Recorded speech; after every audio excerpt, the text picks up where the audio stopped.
people that don't know, Monica, I was doing a comedy magazine, and Monica actually, when I first met you, I'll tell that story in a minute, but you were shooting Bernie Mac, and you do what I like to call the MMZ, the Monica Morgan zone.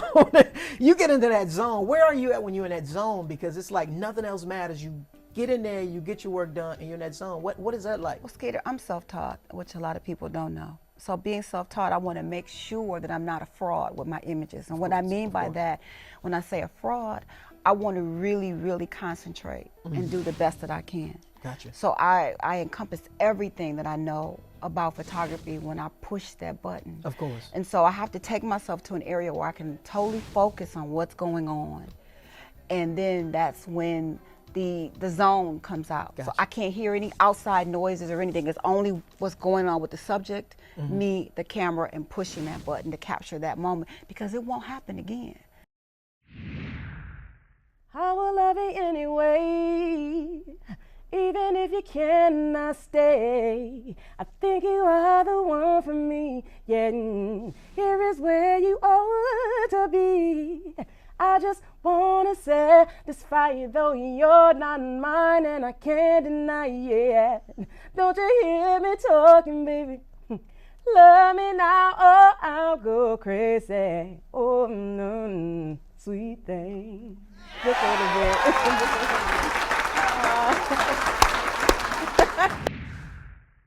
What kind of advice can you offer for designers? Well, my advice would be, don't get caught up in the stereotype of what fashion is supposed to be. Right. Fashion is about the fashion designer, their vision, their creativity, you know, so just do you. When you do you, that's when you make the best clothing. I like Just that. don't get caught up in the stereotype. Like I was saying earlier, if you want to make a fur bikini, make a fur bikini. Right. If you want to make a dress from swimsuit fabric, do it. Because when you try to cater to other people, it's not original. It's not where your heart is at. Just do you.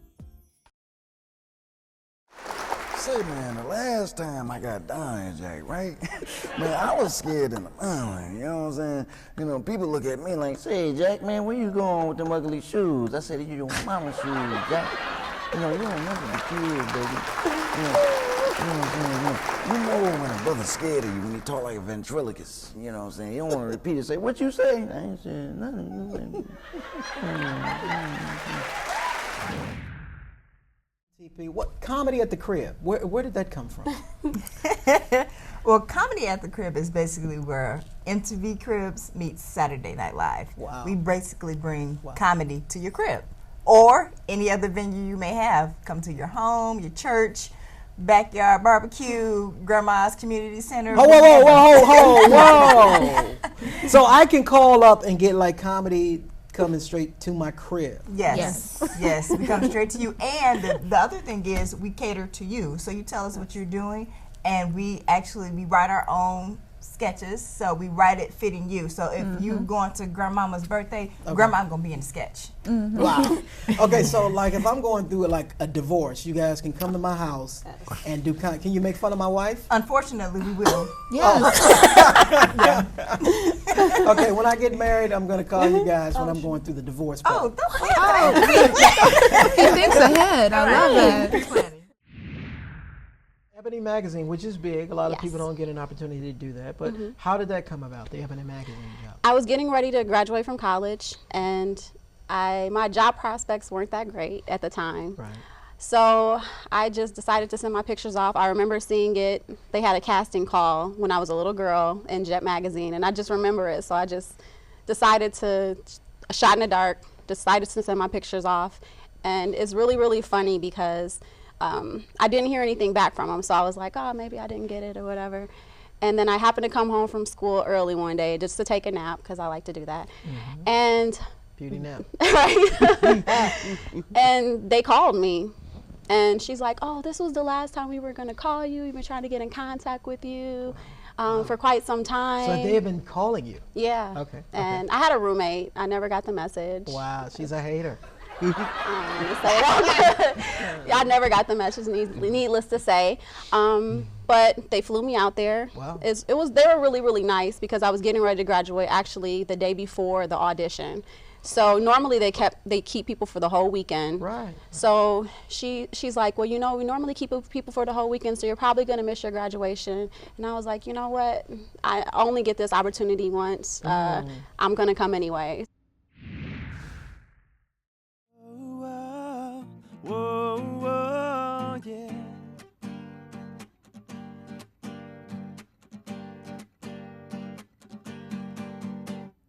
I'm not gonna let you get away,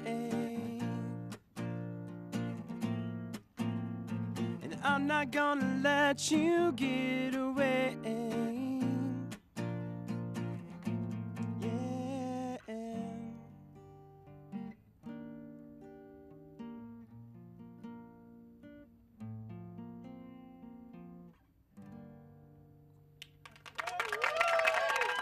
You are watching the Skeeter Murray Show.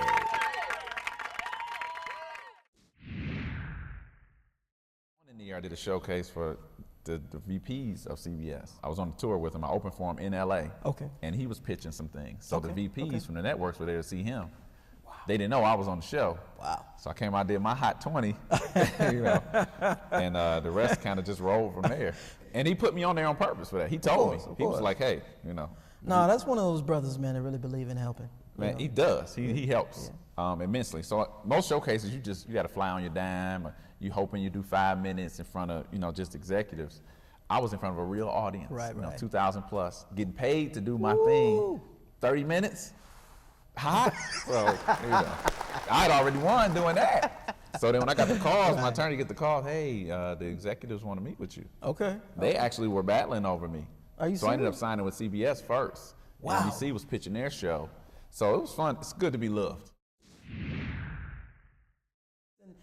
Was it filmed in the city of Detroit? Yes, it was. Everything. 90%. Wow. 90%. We went out to LA for a few things, but most of it is in Detroit. So we have good looking, I'm just kidding. Yeah. Of course we do. We got Of course so we do. much love, so much support for this film. It was just crazy that they opened their doors for us, you know, and we just, through a lot of love, help, support, Delano and all his contacts, you know, we were able to get some crazy little MGM. I mean, people just came out, you know. We shot on the river. I mean, we got a lot of love. I know it looks like $1 million budget, but was it? No, not a million. Was it close? Discover card is happy.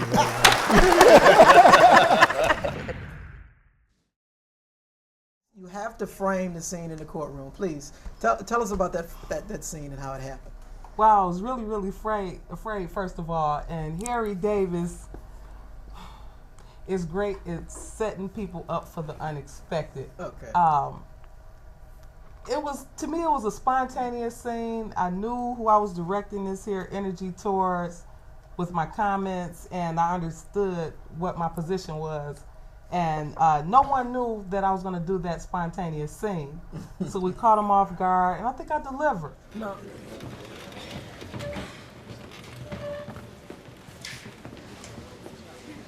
Ms. Jackson, the man that you saw at the scene of the crime was the third man in the lineup, correct? Yes. And is that man in this courtroom today? Yes, he is. Is it possible for you to identify him? He's sitting at the defendant's table with a yellow jail outfit on and some brown flip-flops. No lying ass don't know what you're talking about. Sit down right now. I'm gonna have you thrown out. You know my cousin. Quiet in this courtroom. Get her out of here now. Quiet in this courtroom.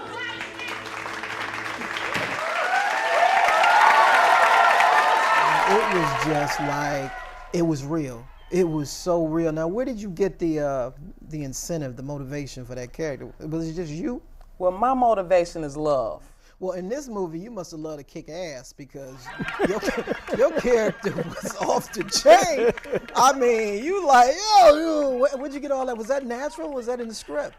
I mean, well, come on now. I think I just had a chance to reenact some of the things that I have experienced in life through film, and this was my moment. Okay, it was my time to just share some of that emotion with the audience, and make the director proud and just deliver, because it was challenging. Here we go. Hey, Kayla, right now, Kayla is away changing. She's going to perform for us momentarily. But right now, I want to thank my guest for being on the show, the lovely Miss Carrie McCain. Thank you, Carrie. No, thank you. You really inspired me to start working on my own TV show. I want to thank you. Yes, you Oh, baby. Thank you, baby. You so sweet. You're hilarious. Oh, thank you. And Miss Tiara Carson, thank you so much. Thank you. It's been a pleasure. Okay. All right. So when we come back, Miss Kayla Kay is going to perform on the Skeeter Murray Show. We'll be right back. You are watching the Skeeter Murray Show. Shot. Who are some of the models that you've shot that have either gone on to become big people or are big people? Probably the one that people probably know the most is probably Tika. Tika. From here, because they see her a lot.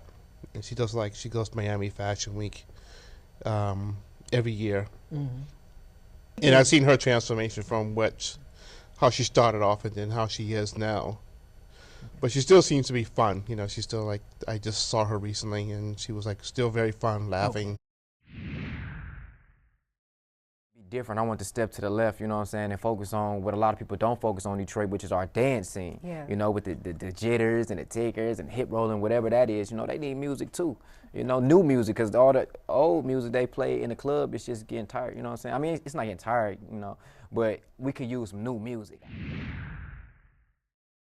When I first saw your film, I was excited about seeing the film first and foremost, but when I found out how old you were, when you first started writing the film, that really blew me away. Talk about the film. Ryan and I were both 14 years old when we started making this film, and we met through a mutual friend who connected us. I was looking for a composer, and Ryan composes music for film. And we started talking and throwing around ideas, and then Ryan basically came up with the idea for the film. Blood Angel it's the story of an age-old blood feud between two warring clans of vampires. And it's all told from the point of view of this teenage girl who is, you know, she's going through what every teenage girl goes through in high school, but at the same time she's going home and it's, you know, wartime at home and it's, you know, she has to deal with being a vampire and things like that. Okay. And a lot of the inspiration came from the Underworld films. Okay. We wanted to make a dark, gritty, realistic, More gothic type? yes, like an in-your-face kind of film rather than Twilight. The Conspiracy Lounge is the place that you go to get what the world owes you, which is one drink. Wow. And we have characters in the play such as Julius Caesar. Wow. Abe Lincoln. Marilyn Monroe. Kennedy brothers. Wow. Malcolm X. And Martin Luther King, which I'm looking for a person to play that. But it would definitely be a departure from what you're used to.